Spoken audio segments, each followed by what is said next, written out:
députés et sénateurs, vous avez un rôle à jouer pour aider à corriger les excès du passé. Vous les collègues du Grand quittez les groupes armés, je vais le dire.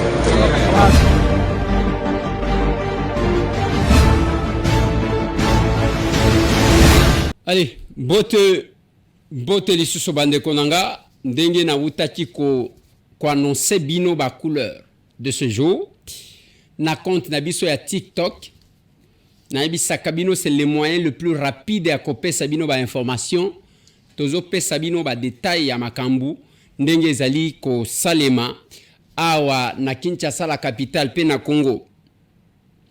Jean-Marc Kabunda condamné à 84 mois soit 7 ans de servitude pénale. Masolo, les détails dans ce numéro na Ropé Sabino. Panique na kan ya John Numbi. Bato babandi ko sauter na boîte moko moko. Les gens se sentent en danger selon ma information que nous avons eue. Masolo na dépité. Masolo na dépité bande konangai. Tokolobela arrivé ya Moïse Katumbi na Mbandaka. Nous sommes à l'Équateur. Débat dans tous les sens. Ayebi lingala te. Ayebi kolobate. Ayeba kamuno konini. Moi je vais faire une autre analyse.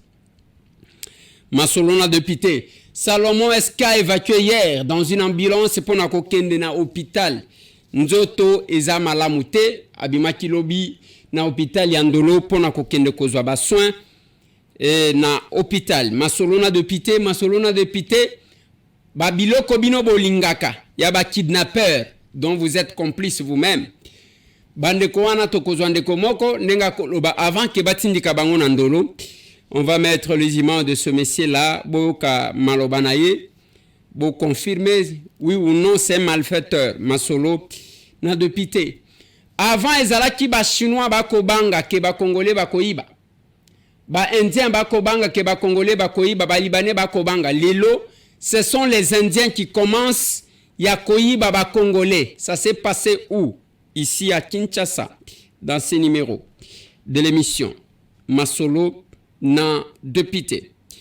Allez, tokobeta Masolo ya Aima School cadre à bien côté ordinaire na cité ba pesi bino cadre ya bana ba kotanga pe lokola bana ba tanga kalibanda ou bao bakenda koluka ba école makasi. Nous sommes en Binza.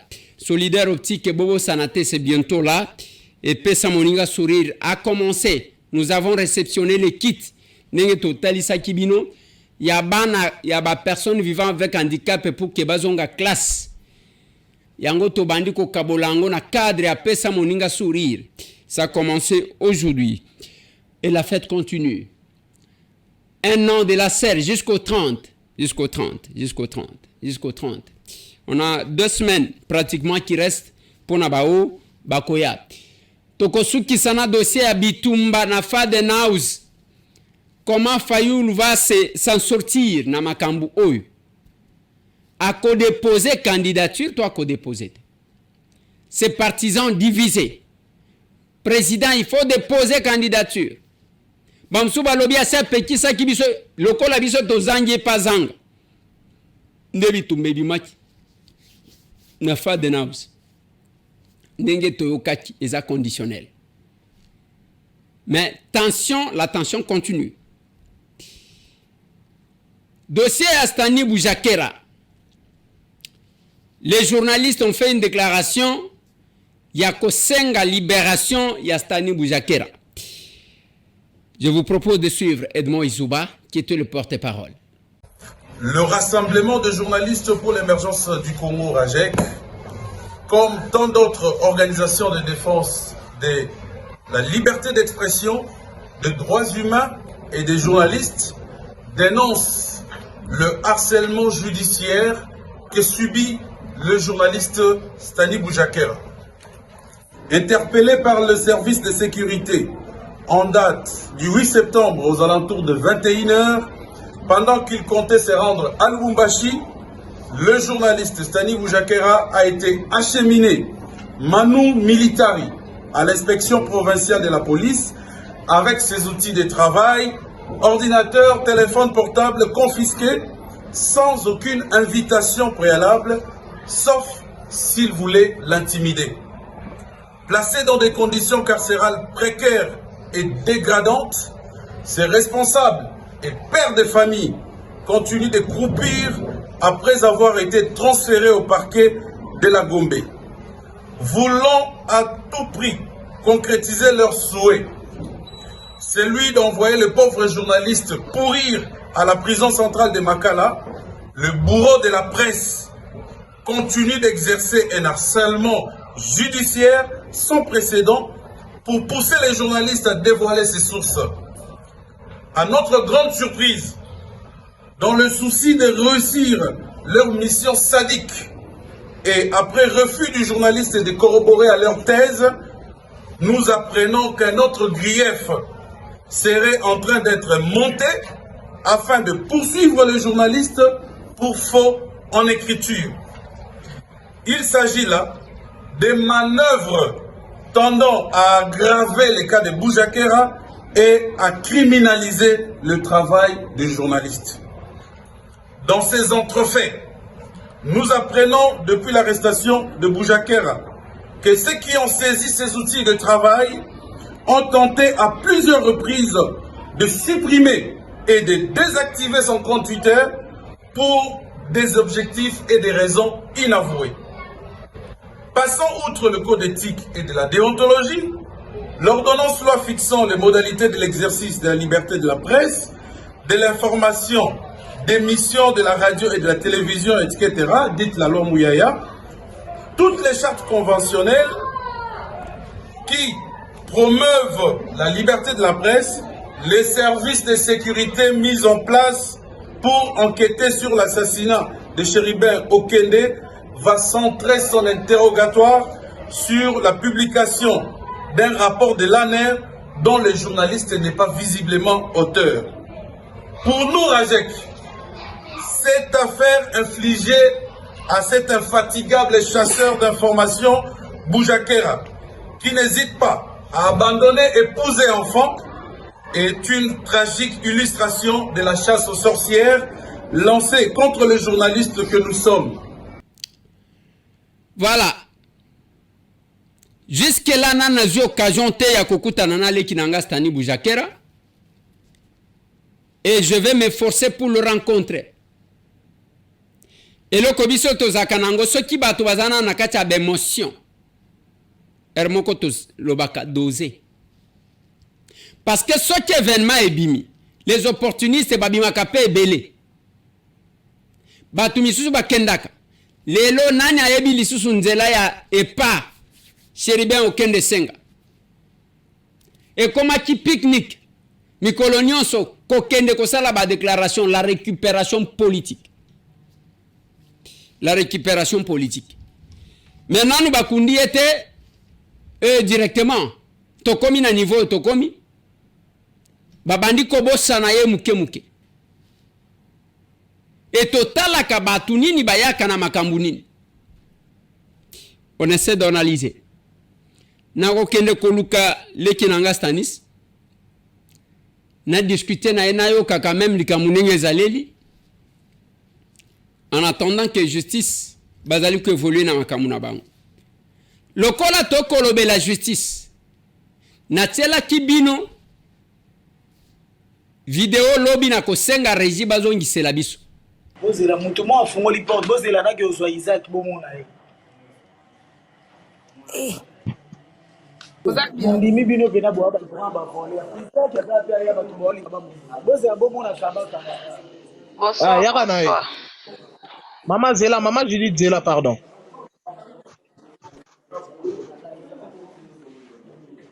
Ba tunyo zonde ba kanga ye biso biso ba kanga ye leka mo ete.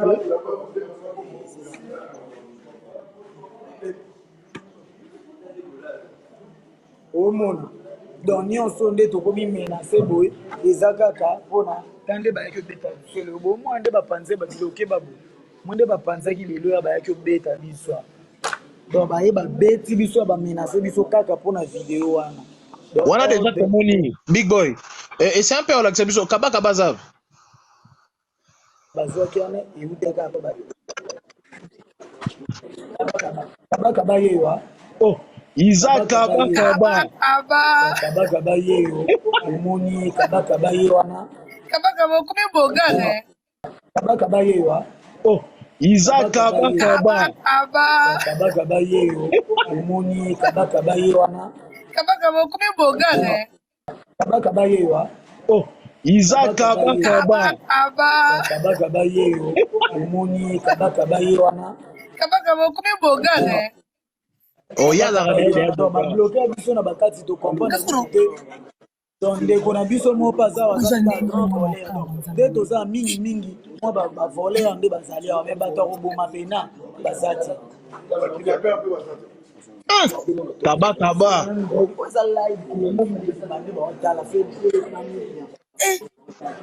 Le patron Kaba. Problème à l'hôpital où il est qui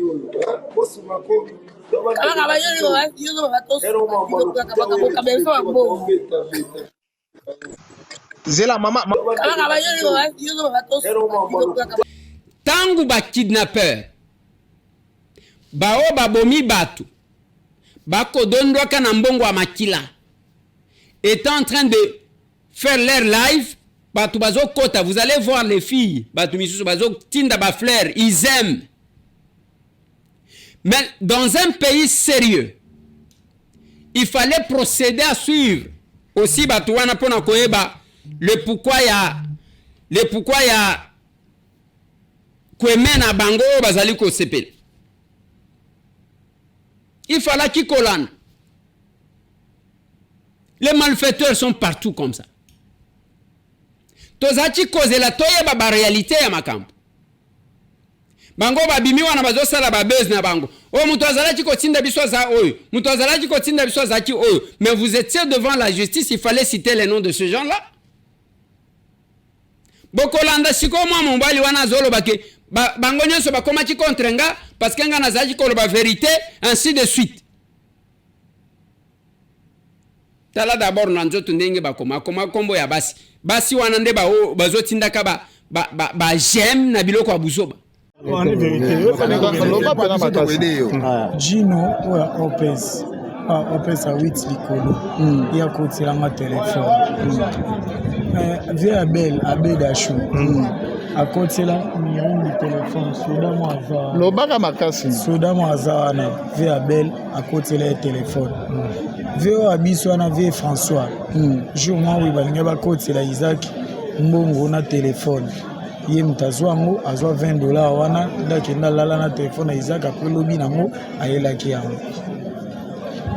Donc Abel, attends, Opes, il y a 8 likolo, Abel, na François.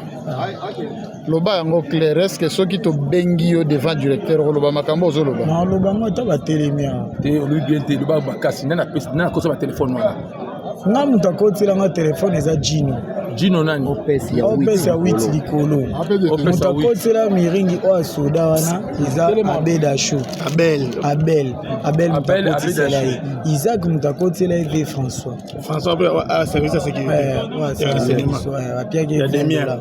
Appelle combien? $20. Abel a joué combien? Abel faut tout na miringi. Bon ya nani ya? Na bika ke yimta ile.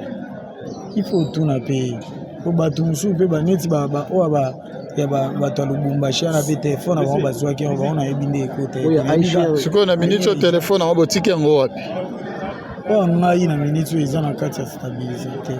Na kati ya stabilisateur na kati ya boloko. Na kati ya chambre. Na kati ya chambre ozalaki na kati ya stabilisateur. Chambre 9. Soto ke do fungoli to kozwa ngo. Il faut monter sa place. iPhone. OK. Stabilisateur eza na kati kuna na chambre 9. Stabilisateur. Ezaka wana na se, ezaka moko. Kana chambre bango. En dehors ya téléphone yo mususu eza susu. Wana ka ya ngai. OK, ça. Isaac bazwaki ya mati. Sio ba téléphone mususu bombi wa katana. Na maloba na endenga lobi, soki alobi wana ke ngai tangu tozaki kozonga bango nyonso bazaki ko balukelanga pamba te balobi yo lobi vérité aux Unis. Qu'est-ce qui vous rassure que ce qu'ils ont dit na live wana est la vérité? Moi je ne peux pas laisser.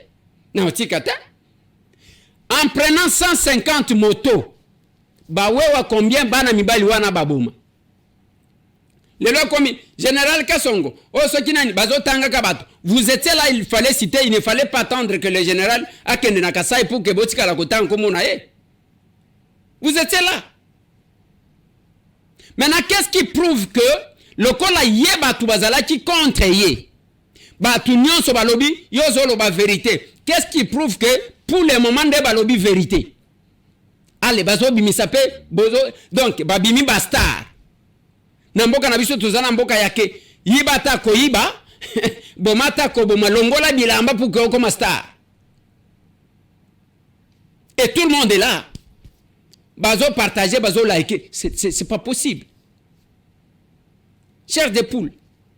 Et ceux qui babalo qui kuna facha pesi maman Denise bisou apes et ça devient un problème. Ndeba to babimi seli binotal na ba Kasavubu le tout premier président na ya ba Obama ba ke kolokote la bino makamunenge salima parce que on aime engager les débats là où il ne faut pas engager. C'est ça la difficulté que vous avez. Et le Kongana Lobaka, il n'y a pas une opposition ici. Ne critiquez pas Félix Antoine Tshisekedi Tshilombo en fonction de biloko aliaka. Oazo voyager. Aliaka foufou. Et c'est ça l'opposition mino ozo sal. Non mais critiquez son action. Monsieur, critiquez son action. Incapable d'arriver là. Lelo tobi makambo ye kobima ya ba audio ya John Numbi. Nazana mokwa azali koloba na mutu wana, je sais ce que tu as fait. J'ai des gens qui m'ont informé après akati mutu solo là qui avant plus de 20 minutes oyo batunaye bazo kosake on a imité c'était montage bako imiter voix ya mutu pendant plus de 20 minutes boni kozwa batu lokola bazo baboy ngana ebité et puis mutu azo leka alinyala kisake yazama yela tanga tala buzobo boko miko justifier mwana mobali assume kabaction naye et non m'assume. Voilà pourquoi biso to bundisa Kabila to tikala to kimate to tikala na Kinshasa to tikala awa bakanga babeta to bima. Un homme est celui qui s'assume. Un homme awa bokomi ko changer ezayete. J'ai posé la question à plus d'un général. To tuni mituna na bato ba travailler na ye. Balobi papa wana mungongo na ye wana John Numbi. Bozo wanga na pona ni. Assumez-vous. Il n'est même pas au pays. Zimbabwe place à Zawan. Assumez-vous. Moi, mobile. Ngai, ça m'étonne qu'aujourd'hui, Mutuloko, la générale John Numbi, abanga ko assumer ba propos na ye. Atinda kabato yo alobial, na lobi tala batu ba sanza batu kingakati yo. Maintenant, le plus grand défaut, ezaya que kingakati angwe format bango, ba attaquer kingakati. Pona kobimis. C'est là que bandi ko benga ye mkubwa pale njoo nafanya mubaya bakatange bengine banashirika sana aunge fanya vile ulitafuta tu kumwatake Félix et c'est resté comme ça. Et dans cet audio il y a plus de 20 minutes il y a liboso to sali banalise mutwazo lo bawana vous sentez d'abord qu'il y a le mensonge le coup. Il y a eu officier, je ne sais pas, généraux angolais, yoko prêter serment et pas nangai, ainsi de suite. Yaka na Afdel. Tango Afdel yena 97, kisi 26 ans lelo. Na âge ya batuana bazana âge ni. Aujourd'hui général Kifwa, âge ya général Kifwa, kisi les 26. Donc vous prenez ça, ndeba soda muto akolobana bango ke nakoya nakokata katanga bakoki ainsi de suite. Ce n'est pas possible. Ce n'est pas possible. Deuxième élément. Parce que tous les je vais commencer à vous faire réfléchir, tout réfléchir ensemble. Boyeba, si nous sommes dans quel pays? Parmi les généraux forts, Kabila Zalaki Nabango, je peux dire les intouchables, c'était général John Numbi. Kaka yewana bimisi place nyonso bakomi ko wanga na bazo banga. Selon ce que j'ai appris, et ça que Joseph Kabila est très fâché et puis il aurait déclaré qu'il ne le pardonnera jamais. Kabila c'est un militaire. Azaki général-major. Aya Matisi John Numbi, je ne suis pas militaire, on a ligne kokota ba formation na bangote. yenda ye kotalisa biso alobi makambo honore ngwanda azalaka koloba eza ya solo ya ye ko confirmer que la maman de Joseph Kabila aza rwandaise. J'attendais que batu nyonso ba journaliste kinga kati bosa l'analyse bokomi ko wangana. Non, l'audio est authentique après vérification. Audio waneza John Numbi ye mtu alobi boya bo pesa biso explication soni na koya kotanga bakombo abatwa bino batwa ba réseaux sociaux ko betela batu maboko na lobaka na bino zonga 5 ans Nassim otuna mutu wango wana azalaki wapi zongi se 10 ans avant ya ko betela mutu maboko tellement que ba congolais to komande ngwana yango bozo betela ba kidnapper maboko lilo. On ne sera pas surpris. Un assassin d'hier peut devenir un saint d'aujourd'hui. Mobomi moyibi ya lobi lelo bako bosa na nengwana soki bato bazo betela ba kidnapper maboko bazo loba komi bogara okomi kaka bato oyo tous ces gens là qui passent en train d'insulter les gens dans les réseaux sociaux, amenez les idées et débattons-nous. Bon là qui s'habille sur un niveau na bino et les élections sont là. Oh boyoke komi ko diviser Fadenhouse. Les élections sont là. Venez solliciter les mandats total la paix. Le peuple wana kamati alobimo alinga tinda mutwa liboma mutwa zo finga bato akende ko représenter. On a fait des noms dans ce pays. Na éducation ya malam. Vous ne trouverez pas le vidéo de M. Tam en train d'insulter les gens. Non, je critique. Et puis, bah, critique n'angeza ka fondé. Et ça va toi qui veulent faire des noms, mbangu, allez, oye wana parce que bah sanzio, au vandi pe au tang, au rozwa, audace ya kotanga kombo M. Tam. Na mutema na yona conscience na yo yebi qui est M. Tam. On se connaît. Et John Numbi ajoute, bah senga qui a comme vice-président de la République, bande konangai. Et on accepte. Na constitution na biso poste à vice-président de la République ezalaka. Balinga ki ba changer constitution kaka ndengo wana pour que ba créer le John Numbi poste a comme vice-président de la République. Ba manipulateur ya modèle wa. J'ai toujours dit aux gens, ne pensez pas que vous êtes plus katangé que tout le monde. Bon, beaucoup ça va tout, moko va tout beaucoup ça. Mais ce que je sais, les Katanga ezalaka province, ya bato bazalaka très bien éduqué. Quelqu'un qui a étudié au Katanga, quelqu'un qui a grandi au Katanga, même son français au sentir quelques mois de différence. Biloko to komi ko lobango na lingala et eza dérivé ya Swahili. Oyo ya ko utiliser le vous parce que na langue na biso le vous n'existe pas. Oya koloba mutu ozomona mutu moko parce que azamu ko lobi boni boza malamu ça n'existe pas na lingala. Eza dérivé ya Swahili ya Katanga parce que pona respect heshima. Habari yenu muko bien quand vous parlez à quelqu'un oya ya likolo na yo. Mais sinon on peut dire uko bien ça va oza bien alors to komi boza bien tango zolo bana mutu moko eza contamination ya baswahiliphone ya Lubumbashi par rapport au respect bango bazalaka nango envers bato ndeko tiempe na lingala. Mais ayo to moni bato ben sulte pas ibe non. C'est quoi qui vice-président de la République alinga tia koma ngoneni avec quelle constitution? On a habité. Allez, Tozakuna, il a été sollicité pour devenir vice-président de la République. Je ne sais pas par quel miracle, je ne sais pas. Et puis à l'obi pena batunae pe bandi. Les lobo komiko wangana. Assumez-vous. Assumez-vous. Quand vous posez un acte, il faut assumer. Il faut aller jusqu'au bout.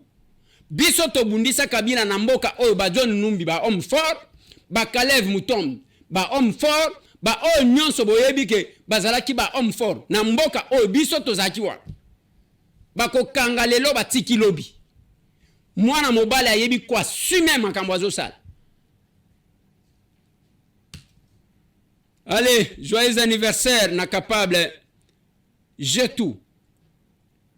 qui fête son anniversaire aujourd'hui, ou qui a fêté son anniversaire aujourd'hui, il est là. C'est capable, engagé, déterminé. Il est capable, le secrétaire national en charge de la mobilisation. J'ai toujours été fier de ce monsieur. Et je ne regrette jamais de l'avoir connu. Joyeux anniversaire, cher capable. Joyeux anniversaire. Nous avons profité pour anticiper. Parce que c'est un serviteur de Dieu, c'est un bishop. Il a totalisé 50 ans lobby. Ceux qui ont quitté. Bishop. Élysée. Moulumba Firman. A totalisé 50 ans lobby. Yewan. Bishop Élysée Moulumba Firman totalise 50 ans lobby. Les 14. Bishop. Joyeux anniversaire. Joyeux anniversaire. Joyeux anniversaire, Bishop Élysée. Joyeux anniversaire. Injo 50 ans, ils ont pété. Mais il faut évacuer qu'on n'a qu'à yango. Ndengo komi na ba 51, au komi ko kita. Kako banga nzambe makasi, ko sala bolamu, parce que nyonso biso to ko sala na mokili. Mukolo to ko kufa kaya malamu to sala ndem to kotikala. Kobo sanate, biso to zali ko pesa biloko na bana ba orphelin. Tozo luka ko zongi sabana nyonso wana na ba classe. Soki olobi gâteau na yo toko sunga bana, toko sunga bango. Mais sinon, enjoy ndenge balobaka. Jean-Marc Kabound à Kabound, condamné. Tozalaki kozela yango lelo. Et la Cour de cassation s'est prononcée. Il a été condamné à 84 mois, soit 7 ans.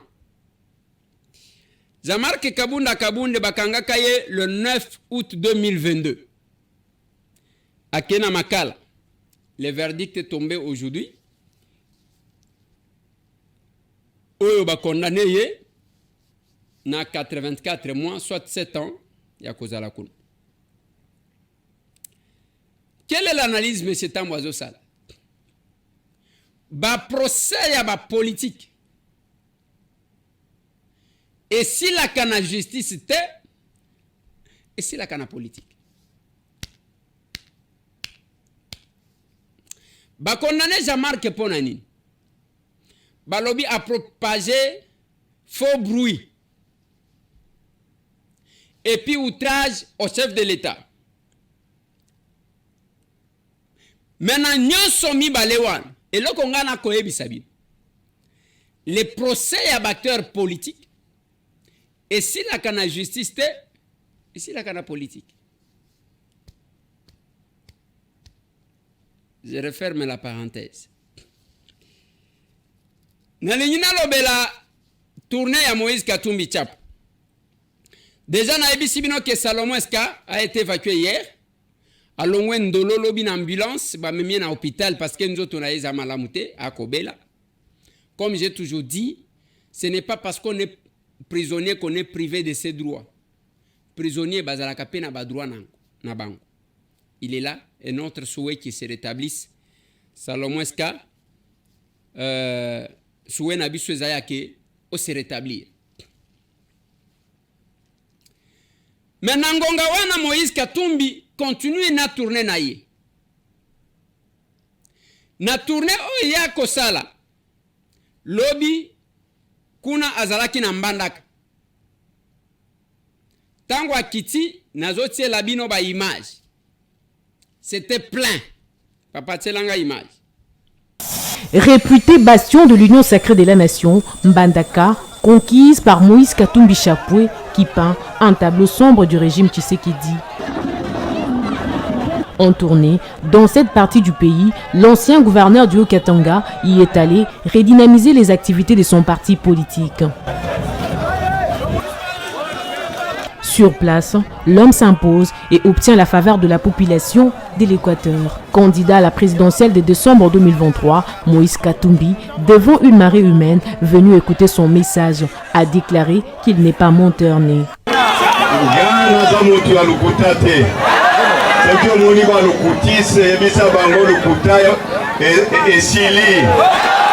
Un véritable sportif et dirigeant d'un club de football, Moïse Katumbi a chaleureusement félicité les Léopards pour leur belle victoire des qualifications à la Coupe d'Afrique des Nations avec un score écrasant les crocodiles du Soudan, surnommés Noé par les Mbandake, qui ont communié avec leur leader. Katumbi a été adopté et porté par une foule immense qui a improvisé une marche à pied sur une bonne distance. Profitant de l'occasion, le président d'Ensemble pour la République a déploré plusieurs difficultés que connaît la province de l'Équateur, dont la pauvreté. Il l'a dit dès son arrivée à Mbandaka, chef-lieu de cette province.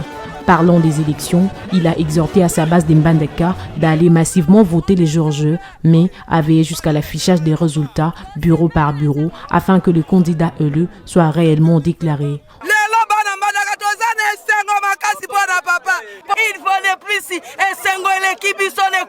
Ensuite, il s'est félicité de l'accueil réservé à sa délégation avant d'apprécier le professionnalisme des policiers car aucun incident n'a eu lieu lors de son arrivée à Mbandaka. Signalant qu'il a été accueilli par une foule de militants et sympathisants d'Ensemble pour la République à l'aéroport de la capitale provinciale de l'Équateur.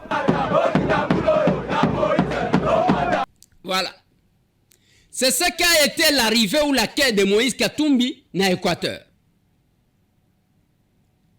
Mais tout débat bazo sala aloba kamunoko nini ayebi lingala te bande konanga. Moi je ne fais pas des analyses sur balang parce que cause la makasi na lingala Swahili pe oyebi te, okoza la pe makasi na Swahili oyebi Kikongo te, okoza la makasi na Kikongo Chiluba oyebi te avant que tokota na ba dialecte na biso. Mais moi j'ai fait une autre analyse. Le chef de l'État était en Mbandaka. C'était plein. Otali Penzake, ezalaki plein. Moïse Katumbi, tangu sikoyo, chef de l'État kiti na Mbandaka, batu batondi, balobi, kuna, Gilwando, kosakanate incontournable. Il a beaucoup travaillé. Jean-Pierre Bemba, c'est lui qui a mobilisé plus. Liyaou asala ki trop. Nde o baloba ki tangu chef de l'État kendaki.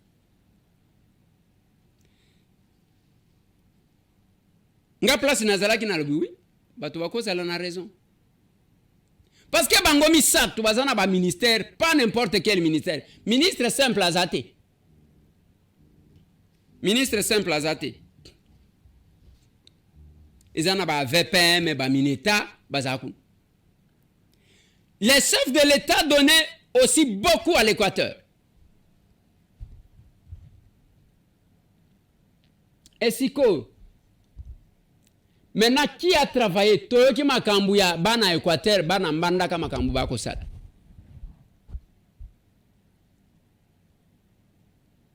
Et qui ont accueilli Moïse Katumbi? Maintenant, quel est le poids des leaders? Ils ont pensé que ce sont des grands leaders qui ont l'Équateur entre leurs mains. Mutumoko azo komelanga yawa ndeko Eliezer obosani Jean Lucien Mbusa. Oui, die pe nakati.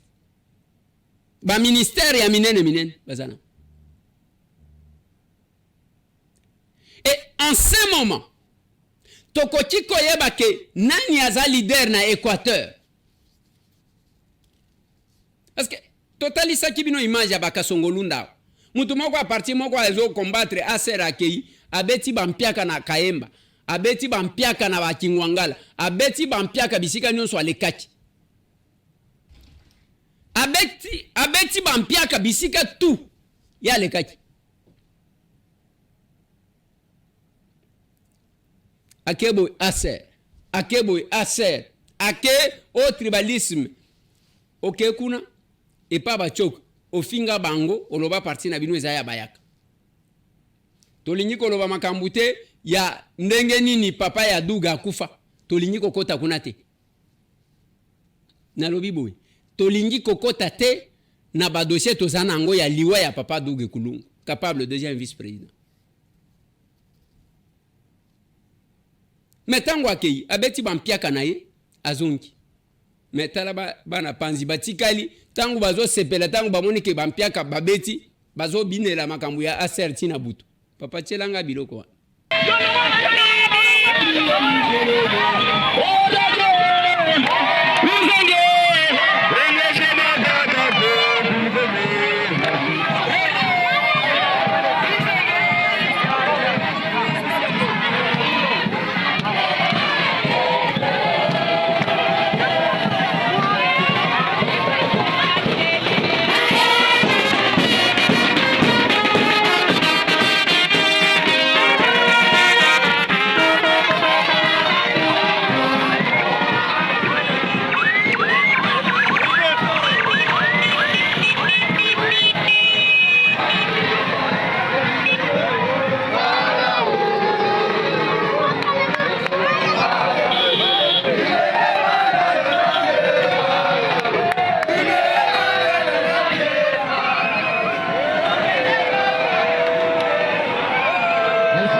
Voilà.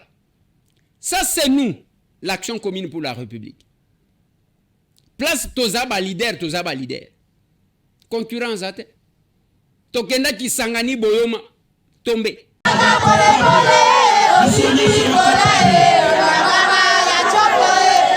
La ville de Kisangani dans la province de la Chopo était en ébullition ce dimanche 2 juillet 2023.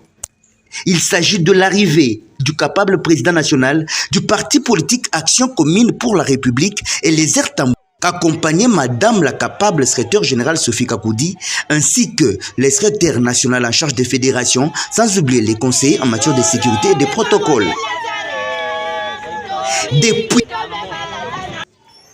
Depuis l'aéroport de Bangoka, où il a été reçu par une délégation de Boyoma, et les Tambou et sa suite ont été obligés à un certain point de faire les pieds jusqu'au lieu ou siège de l'ACER qui se situe dans la commune de Mangobo.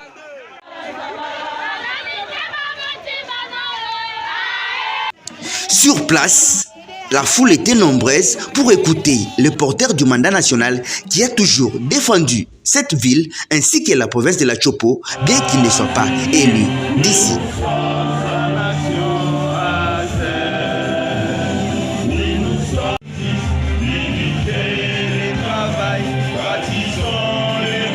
A commencé par l'une du parti, chanté par tout le monde, avant que les secrétaires nationaux en charge de fédération prennent parole pour enseigner les emblèmes du parti. Le secrétaire général de la CER, Sophie Kakoudi, qui a annoncé le président, n'a pas manqué tout d'abord de conscientiser les Boyomais à voter utile lors des élections prochaines.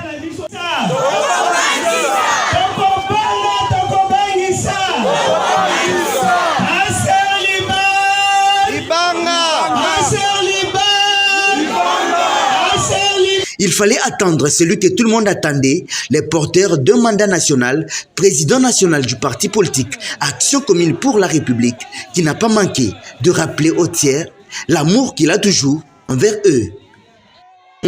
Il avait dénoncé du haut de la tribune de l'Assemblée nationale des cartons de sardines périmés en destination de Kisangani. Natelema l'Assemblée nationale. Nalobana bango, honorable président. Ngai naza eli ya chopo te. Mais jamais na kondima ke bande konanga ya chopo bakufa. Makambu ya mabe yango anezo kende koboma bana chopo.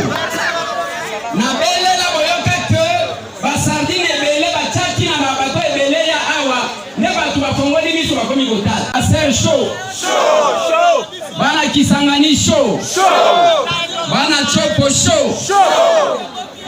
Bana Mangobo show. Awa na Kisangani basala guerre ya 6 jours baboma batu boite. Batikali bazozonga lisusu kosala ba complot pona koboma lisusu. Est-ce que ça malamu? Ekotala nani ozali ko pona kende ko représenter yo. Tolembi bango. Bozo kangai. Soki ngai na lobaka te mbele a batu ebele basi bakufi.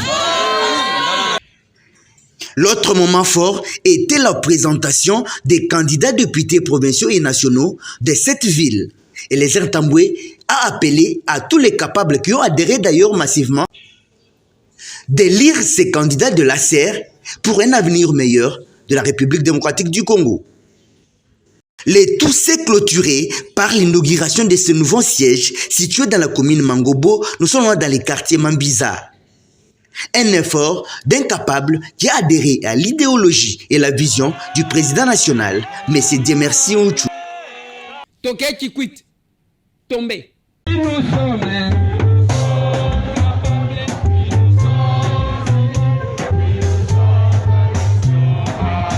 Après Konyatanaye Mabele ya Matadi na Congo Central, ville ya Kisangani na province ya Chopo, Kikwit na province ya Kwilu ezalaki troisième étape ya tournée ya délégation ya parti politique Action Commune pour la République, ACR en sigle Oyekambamaka na Yemoko porteur ya mandat national Eliezer Ntambwe bakisela ye l'homme bio, une autre façon de faire la politique. Akitaki Yemoko te, pembeni na ye, capable Sophie Kakoudi, secrétaire général ya parti Femme dynamique bakisela ye pe mwasi mobali.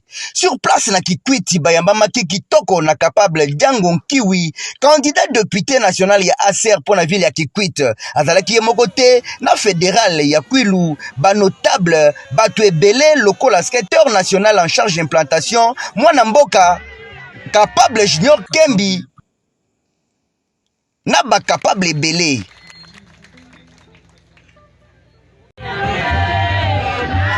Ezalaki ya opesimbwa aboyi forte mobilisation na taille ya parti politique oyo jusque là eza kotali sa force na plus de 23 provinces oyo ezali déjà installé. Oyo nezali kotali sa ete bakikwitwa batalisi ACR ekota bango na mitema, ACR ezali déjà na makila.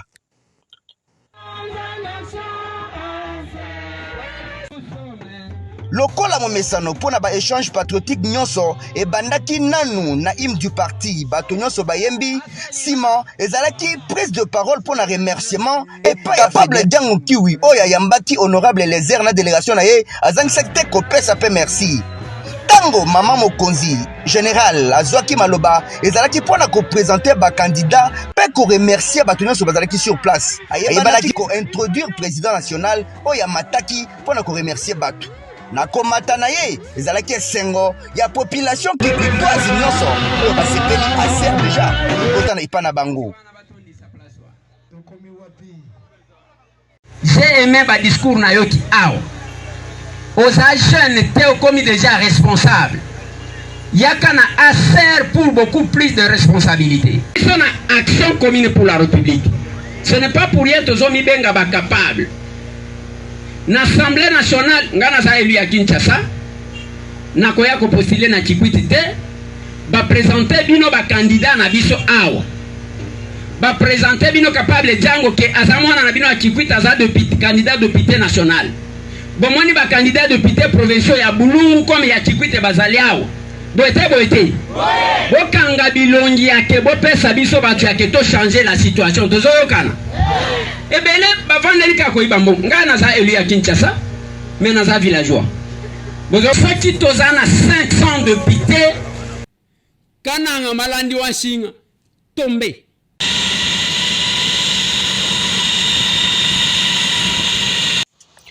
Ezali aux environs il y a 15h heure locale nde avion ememaki président national ya parti politique Action Commune pour la République Mwana mboka Eliezer Ntambwe oyo azalaki accompagné na madame Sophie Kakoudi oyo azali secrétaire général ya parti. Bagiambamaki na pied d'avion et pas ya secrétaire général adjoint en charge ya organisation na kati ya ACR simana ye coordinatrice ya ACR na niveau ya province ya Kasai Central pe ba capable belé.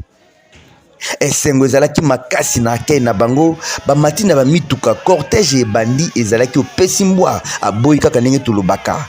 4e province ya tournée oyo mwana mboka Eliezer Ntambwe abandaki na secrétaire général ezali kosensibiliser pe kosoutenir bakandidat nyonso bakopostule na liste ya ACR. Cortège bandi ekei ekoti na ville ti na stadium de l'espoir esika meeting ezalaki prévu.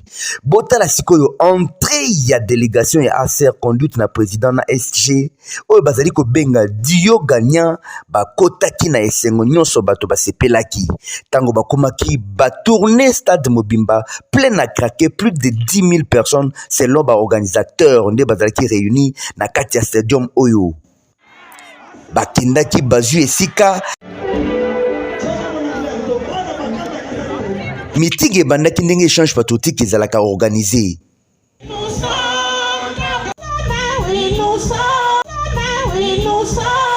Mot de remerciement etangamaki epai ya coordinatrice ya ASER na niveau ya province Mama Dadi Thérèse oyo aremerciaki président pour la présence na ye. Sima ezalaki maloba ya secrétaire général adjoint en charge de l'organisation oyo azwaki mpe maloba mpe kosensibilize bato oyo nyonso to bayaki korépondre na appel oyo ezalaki esengo makasi. Sima na ye mwasi mobali ndenge bazali kobenga ye secrétaire général Sophie Kakudi ya mataki po azwa maloba d'abord koprésente bakandidat oyo nyonso bakopostile na liste ya ASER sima mpe kobengisa président amata aya koloba maloba na ye. Tango batelemisaki ye mwana kolo lopango ndenge bazali kobenga ye député national porteur ya mandat national bakisela ye l'homme bio nde kombo ya sika bakomi kobenga ye amataki na podium mpona kosolola na bandeko na ye lokola azali natif ya Kasai abetaka ngoka na Chabwala. Communion ezalaki makasi entre population na président national ya ASER. Kwa kwanza différence ni bantu bakwa nafikala nabu nanu mona changement mu Kasai. Bantu babu ni banu tumusungula mbako pérant des commissionnaires, des escrocs, des voleurs. Baba négocier mumena yenu pina apu biba franga Kasai kafwa. We mutanda munemu kupeta mutu ulokwa sanzu bungwalu bukolo. Balo munemu balo kusomba muma hotel. Hotel mina yinyi neno ayi. Kananga moyo wetu awe. Moyi kabidi. Kumuwaji tumo we mutanda mukabine kendi. Uvuanu ni bana betu bakunegu. Bako abu bakundeni. Bako abu ba kudibaye. Bako abu bawo mfo. Toni mukaba bumbu semwa mu bako abu.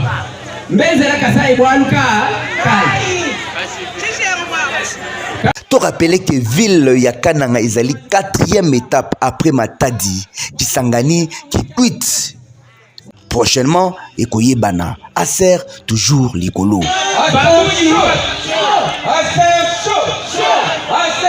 Parti azopesa batu mbongo te pour que batu baya. Mais mutuna nanga ezaya que Moïse Katumbi Chapwe bayambiye bien. Totika débat ya pamba pamba. Il faut tout réfléchir sur quoi en profondeur. Qui est leader na Équateur? Est-ce qu'on est sincère et honnête avec les chefs de l'État? Est-ce que tous êtes sincères, tous êtes honnêtes? Eliezer alinya lobani.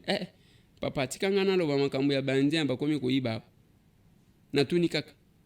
Est-ce qu'on est sincère? Naloba na bino une chose.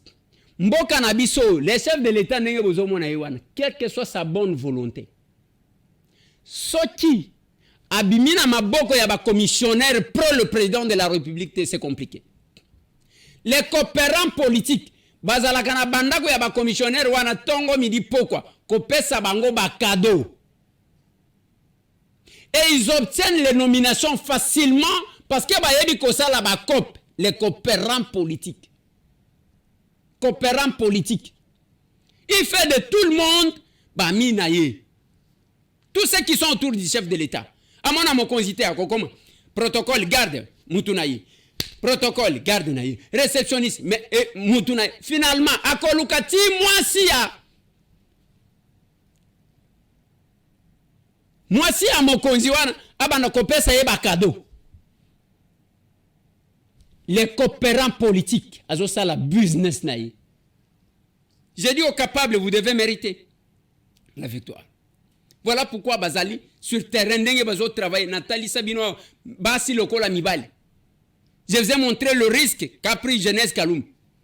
A keko matana, azo kende et pas bao va pesa ka pouvoir. Nathalie Sabino Noël Kabong. A Longwe Canada, komataka ba moto, azo matazo kitana babilang.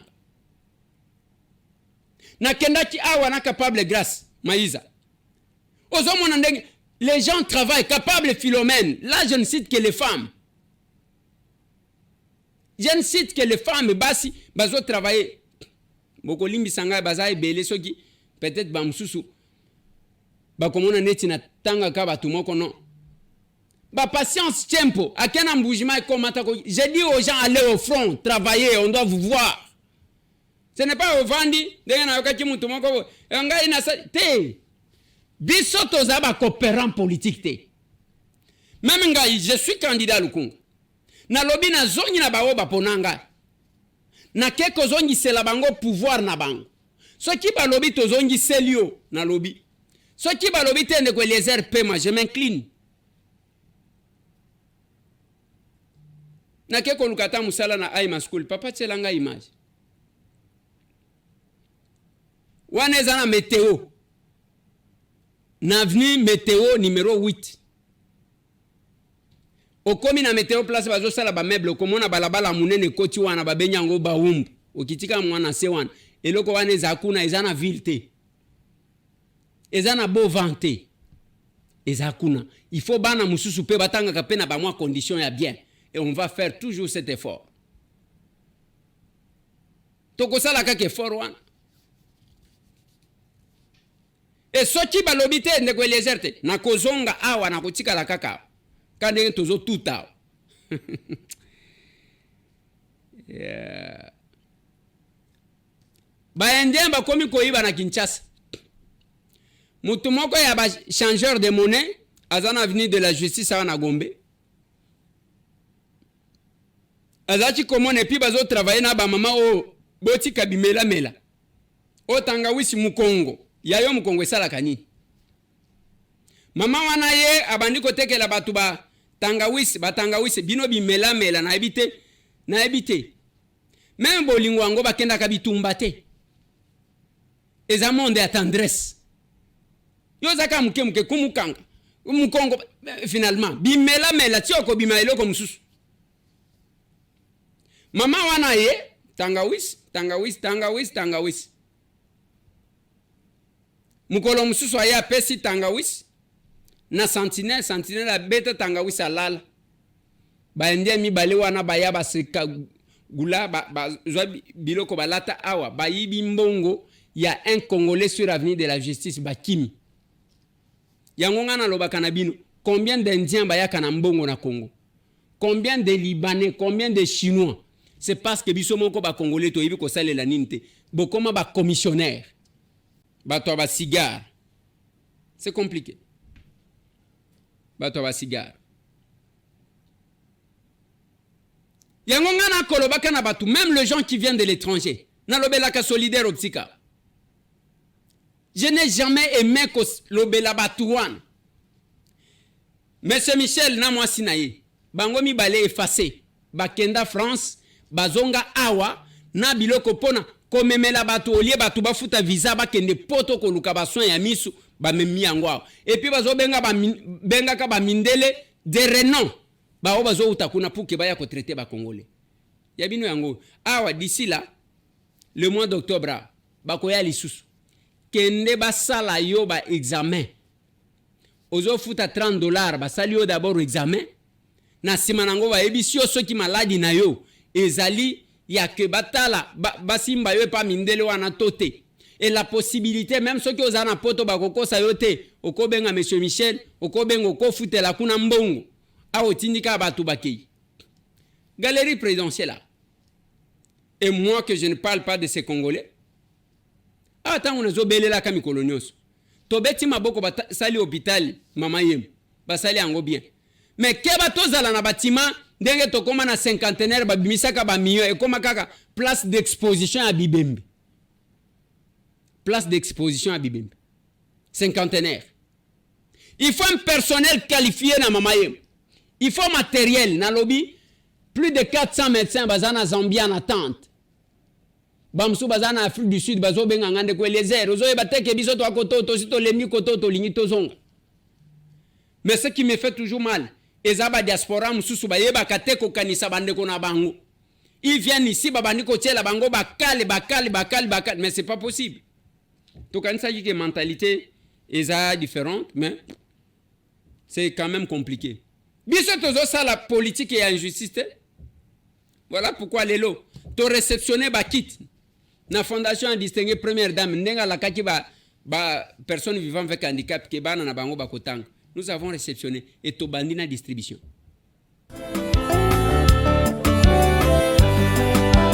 Pesa moninga sourire, pesa sourire, pesa moninga sourire, asebela aumela na mokili. Pesa sourire, pesa sourire, bamokuna pe sourire, basebela baumela na mokili. Dans le souci de venir en aide à la population vulnérable, l'honorable Eliezer Tambwe est censé donner sourire à sa base. Idéologie eliezerisme. Pesa moninga sourire, pesa sourire, pesa moninga sourire, asebela aumela na mokili.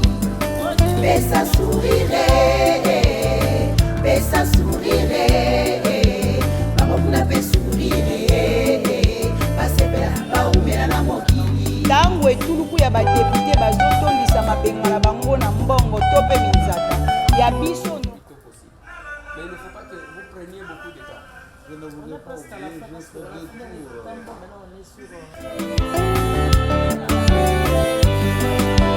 Pesa moninga sourire, pesa sourire, pesa moninga sourire, asebela aumela na mokili. Pesa sourire, pesa sourire, bamokuna pe sourire. Oui, il y a Kahawa. Bamokuna pe sourire, basebela baumela na mokili. Dans le souci de venir en aide à la population vulnérable, l'honorable Eliezer Tambwe est censé donner sourire à sa base. Idéologie eliezerisme. Pesa moninga sourire, pesa sourire, pesa moninga sourire, asebela aumela na mokili. Pesa sourire, pesa. Nous sommes tous très joyeux. Bonne arrivée ici. Soyez les bienvenus, nos frères. Bonne arrivée ici. Nous sommes tous très joyeux de votre arrivée ici. Nous sommes tous très joyeux.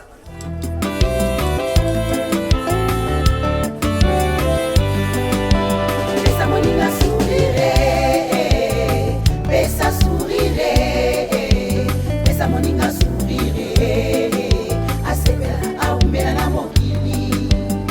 Pesa sourire, pesa sourire, bamokuna pe sourire, basebela baumela na mokili. Dans le souci de venir en aide à la population vulnérable, l'honorable Eliezer Tambwe est censé donner sourire à sa base.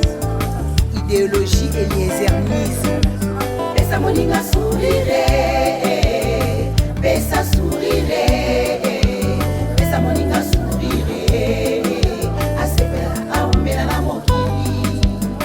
Pesa sourire, pesa sourire, bamokuna pe sourire.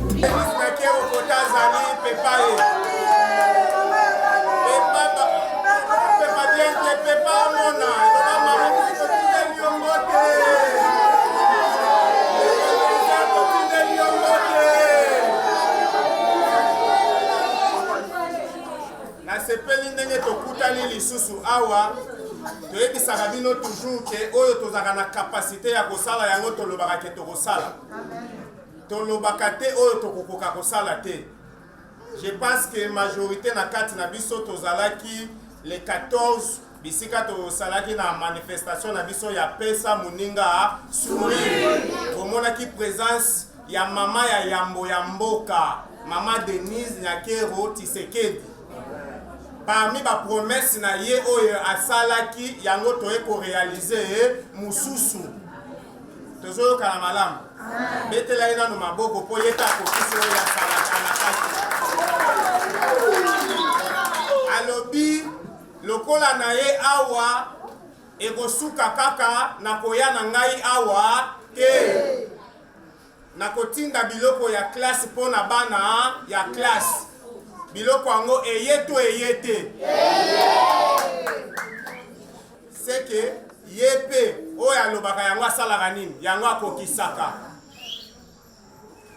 ndeko Eliezer mpe alobaki boye alobi lokola mama alobi biloko wana soki ebimi bokomona yango na chaque centre yango tobandeli wapi na Fira bana nyonso bazawa ya école primaire bapesaki biso liste na bango baza 25 yango bomoni toye na équipe ya mama Denise batu ya fondation baza wana toye na bango pamba te soki baye kaka po bango pe basala nini bamona baparticipe na action nde présence na bango pe eza wana yango wana kala mingi te awa bokomona bakosala bakobimisa biloko bakoremettre na banani na bana classe tinda mwana na classe po lobi asala nini azala mutu landela mwana na yo malamu po obimisa kuluna te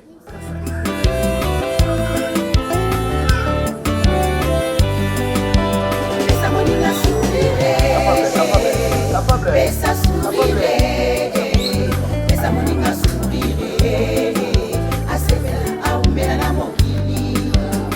Pesa sourire, pesa sourire, bamokuna pe sourire, asebela aumela na mokili. Dans le souci de venir en aide à la population.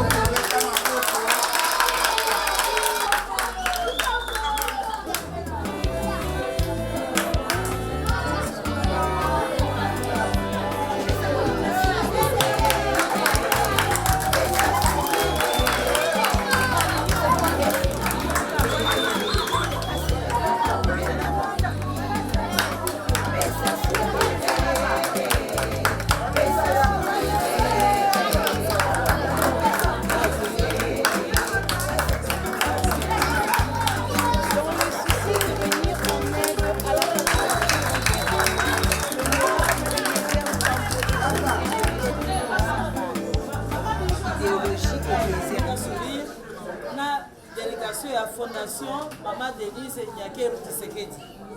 Topesi bana na biso mibali ya mwasi na mobali. Le reste etikali tozo pesa yubino. Yonde ebi bana wana otindela biso message na bakombo na bango ki bazotanga otikala bokabola bango parce que toza na ba centre belé donc tozo kende. Alors topesi bino merci ebele. Tobetela nano kapata na biso.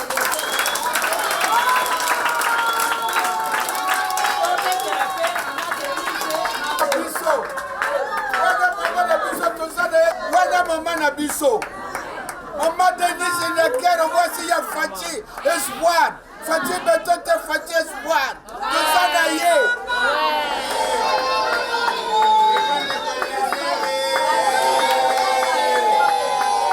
misala na vraiment ekokisami à partir ya honorable Eliezer pesa moninga souri donc namoni vraiment que na Maman Denise Nyakeru voici ya excellence papa présidente Fati coup de chapeau na moni ke tokende na oti dans suka na pesa moninga souri tozala pena na basusi bana baotanga ndenge nini tokokisama ki penda te ke po bana bakende classe na moni penda ke l'attention na vraiment asa pena mama ya solo oyo alaka bana na ya kokisa mona misala na pesi vraiment merci beaucoup de Eliezer liyo tozala na oti na suka tina li formo le pouvoir de l'amour ça c'est nous. Soki to silisi distribution anasiko to koti na makambu ya ba bourse 500 bourse ya ke batu bakende kotanga na UNPP biso tozaka nengwa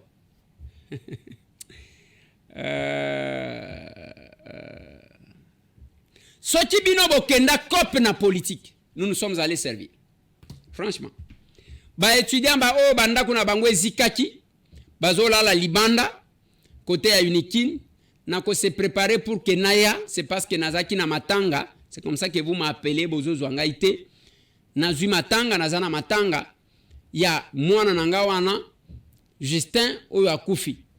C'est mon neveu. Mwana leki nanga oyo ala ningai. Parmi ba orphelin ba tikela ngai, leki nanga wana tikela nga mwana. Abilité à la moukina ponya kokufa 19 ans. C'est un choc, même si je passe comme ça, c'est parce qu'on ne doit pas laisser l'espace pour na lokuta régner. Nakoya kota la bin.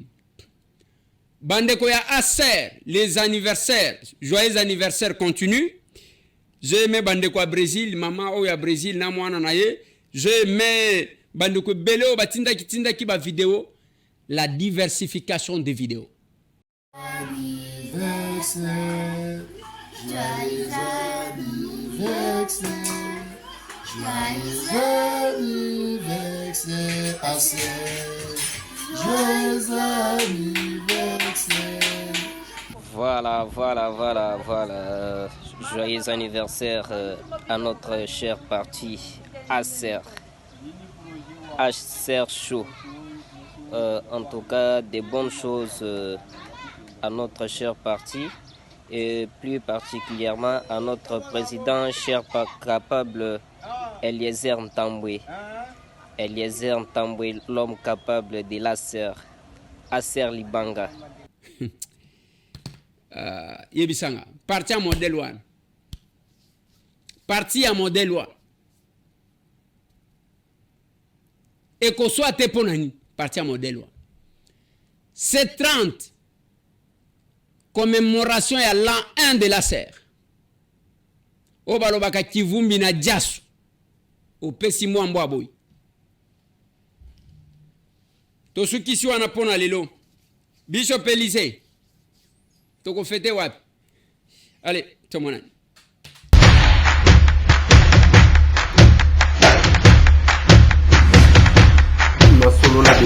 Honorables députés et sénateurs, vous avez un rôle à jouer pour aider à corriger les excès du passé. Vous les collègues des grands qui quittez les groupes armés, je vais le dire,